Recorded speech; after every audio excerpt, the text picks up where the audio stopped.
Coming up on this week's GCN Racing News Show, Tadej Pogačar wins his first Grand Tour in almost 3 years. But how does he compare to the sport's other greats? I'll be looking back at his dominant victory at the Giro D'Italia and the incredible stats of his season so far. I'll also be wrapping up the Tour of Norway, Ride London Classique, Boucle de la Mayenne and the Rundum Köln. This week in the world of racing, we learnt that Milan's bike was the talk of the town yesterday, for the right and for the wrong reasons. Here's his pretty spectacular looking Trek Madon Ciclamino Special, absolutely stunning. But here it is on the side of the road after he punctured with 9k's to go. More on that later. We also learnt that Giulio Pellizzari is not only a fantastic rider in his own right, but a huge Tadej Pogačar fan. On Tuesday, he finished second to his idol and politely requested if he could have his shades. Here's a picture of the two of them together at the 2019 Strade Bianche. We also learnt that Team Telekom are back. Or at least that's how it looked when UAE Team Emirates turned up to the final Giro stage in Rome, very reminiscent of the German team back in the day. We also learnt that Tadej Pogačar can always make time for young fans, even deep into a big mountain stage. That was a very special moment on day 20, wasn't it? Right, let's focus then on the Giro D'Italia. There's not too much you can say about Poggy's victory there that hasn't already been said.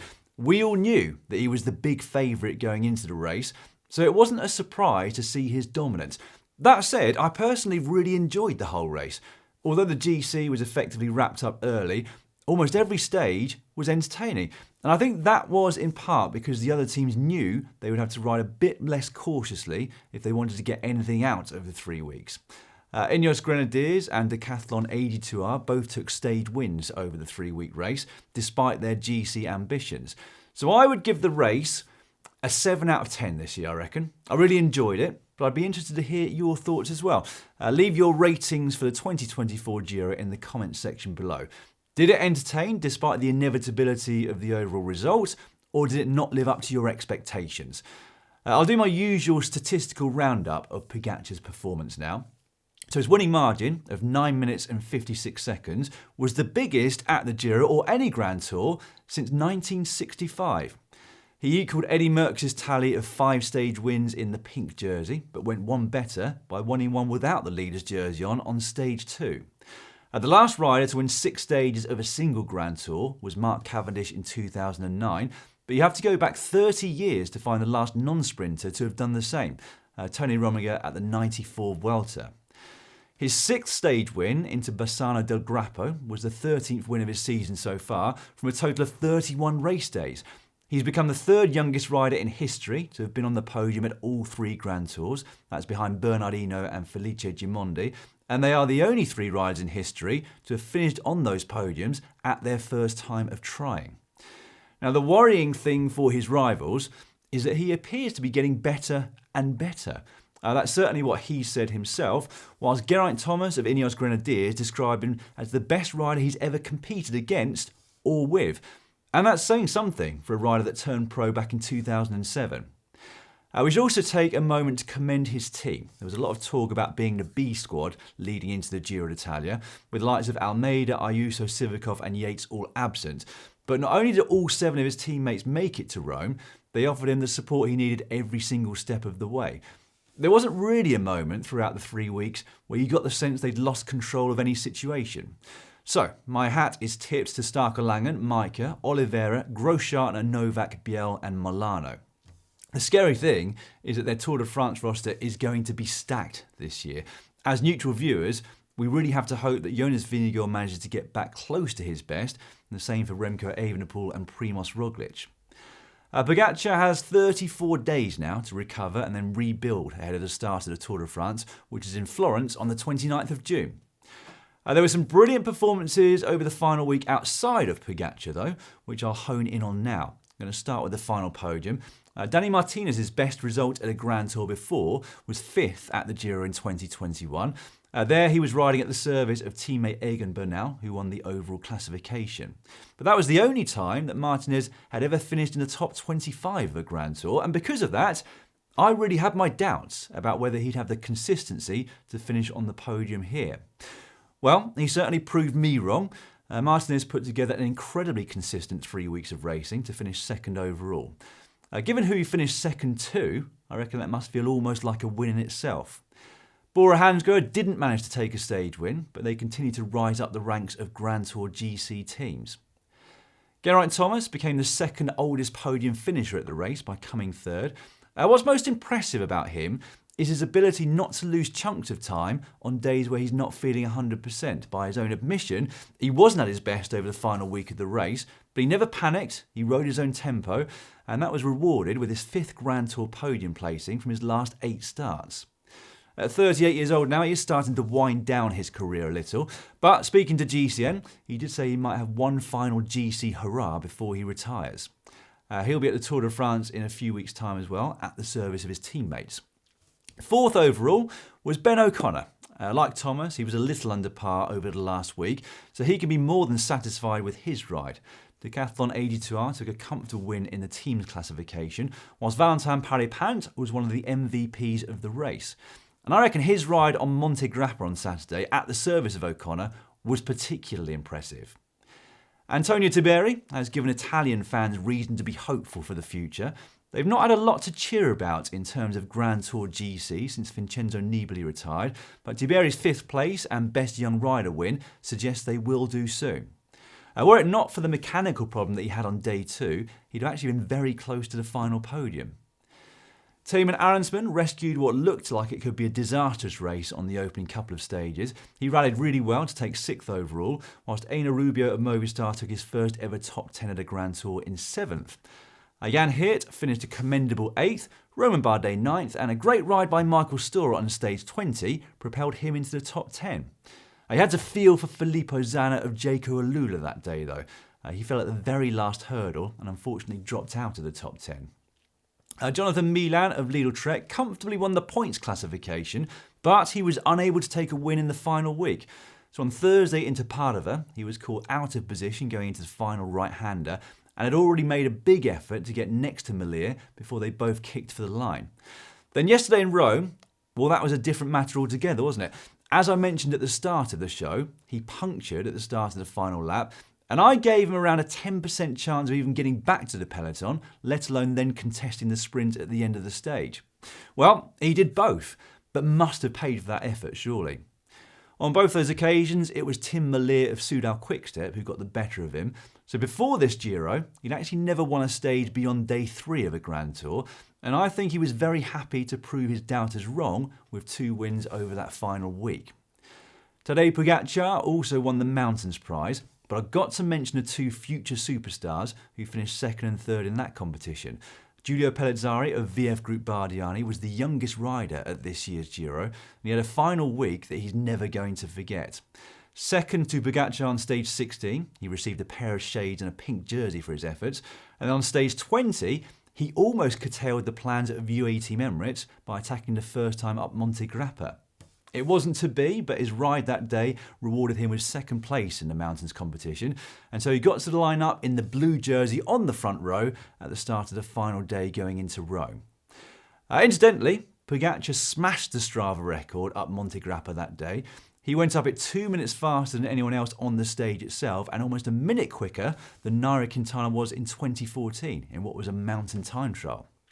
Thymen Arensman, whose time was 3 minutes slower on Saturday, still averaged 420 watts on the Monte Grappa climb. Anyway, 3rd in that mountains classification was 22-year-old Georg Steinhauser of EF Education Easy Post, who won stage 17 on the Passo Brocon.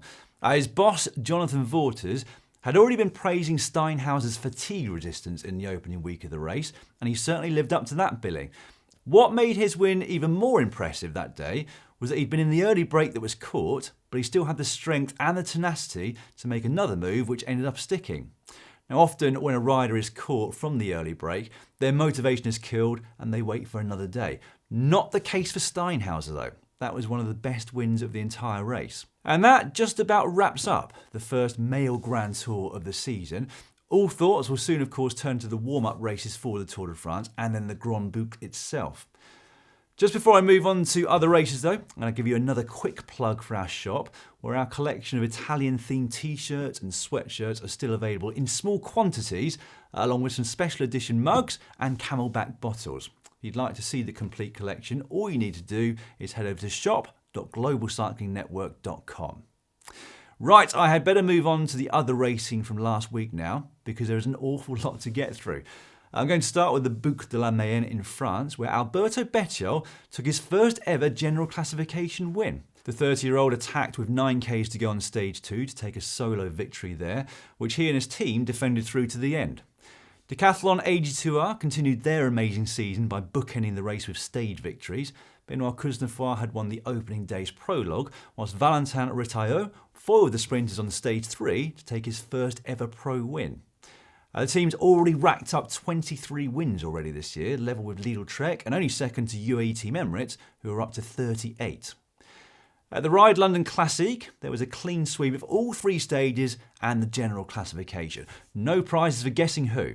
Lorena Wiebes had the perfect lead out from her team every day, and with world champion Lotte Kopecky as your last lead out rider, it's quite hard to go wrong, isn't it? She won with lengths to spare most days. In finishing runner-up on stages 2 and 3, Charlotte Cole of Team DSM Firmenich Post-NL pipped Kopecky for second place on the final podium. The only competition that Wiebes didn't win there was the mountains. That went to Rebecca Kurner of Uno X Mobility. Wiebes' career victory tally is now up to 82, and she's only just 25. 11 of those wins have come this year, and with only 22 days of racing so far, her win rate is even better than Pogacar's. At the start of the Tour of Norway, Thibaut Nace's win rate was right up there as well. So in winning the opening stage there, very comfortably, I might add, he'd taken 5 wins in 13 days of racing on the road this year by that point. Unlike in Hungary though, he wasn't able to defend his lead. The key GC shake-up came on stage 2 and its summit finished to Gulligan. Axel Laurence of Alpecin de Koenig was triumphant there, getting the better of Ethan Hayter in a small group sprint to the line. Lawrence's average power for the last 30 seconds was 930 watts. He's a real specialist in those uphill sprints, isn't he? The final 2 stages ended in bunched sprints there, the first of which marked the first win for Jordi Meyer since that victory on the Champs-Élysées at the Tour de France last year. But he had to set up a second place on the 4th and final stage, where Alexander Kristoff took a win on his home road of Stavanger. That was the 3rd win of Kristoff's season, and remarkably, he's won at least 1 pro race every year since 2011. That's some longevity for you. Laurence hung on to the overall classification, which was his first GC win in the pro ranks. That race also marked the return, a welcome return I might add, of Wout Van Aert. Incredible really to have got back to competition already, given the extent of the injuries he sustained in Dwars-Vlaanderen just 6 weeks earlier. And it was quite a solid return too. He had a 4th and a 3rd place on the final 2 stages of the race in those sprints. Here's hoping we get to see him at the Tour de France in just under 5 weeks' time. And just finally, Casper van Uden won the Rund Köln in a bunt sprint yesterday. That's his 2nd victory since turning pro at the start of 2023, in a race that also marked the return to competition of Biniam Girmay, who'd crashed out of the Giro. The Eritrean finished 2nd on the day. Plenty more racing to come this week, by the way. Remco Evenepoel and Primož Roglic are back in action at the Critérium du Dauphiné, which starts this Sunday. You can catch that live on Discovery Plus and Eurosport, where you'll also be able to catch the Circuit Franco-Belge, Mercantour Classic and Brussels Cycling Classic later on this week. I'll move on to the transfer rumour mill now, and it looks like FDJ Suez could have the team of their dreams next season. They're widely rumoured to be signing Demi Vollering from SD Works Pro Time, as well as Juliette Labou of Team DSM and Elise Chabbey from Canyon SRAM. With Avita Music already in their ranks, plus the likes of Grace Brown, Cicely Uttrup-Ludwig and Marta Cavalli, that is going to be the team to beat, I would say, at stage races next season. One of the biggest surprises, to me at least though, was the rumour that Elisa Longo Borghini is set to leave Lidl Trek at the end of this year. That'll be after 6 seasons with that squad. In that time, she's obviously won a lot of huge races. My first thought was that she might replace Vollering at SD Works, but it sounds like UAE Team ADQ will be her destination. It's also been reported by Ciro Scognamiglio and Dan Benson that Jonathan Narvaez will leave Ineos Grenadiers and head to UAE Team Emirates next year. That would be a real blow for Ineos if that were to happen. Keep your eyes, by the way, on our website, which is globalcyclingnetwork.com, for all the latest transfer talk. Right, that is all for now. Thanks ever for watching. I'll see you again next week.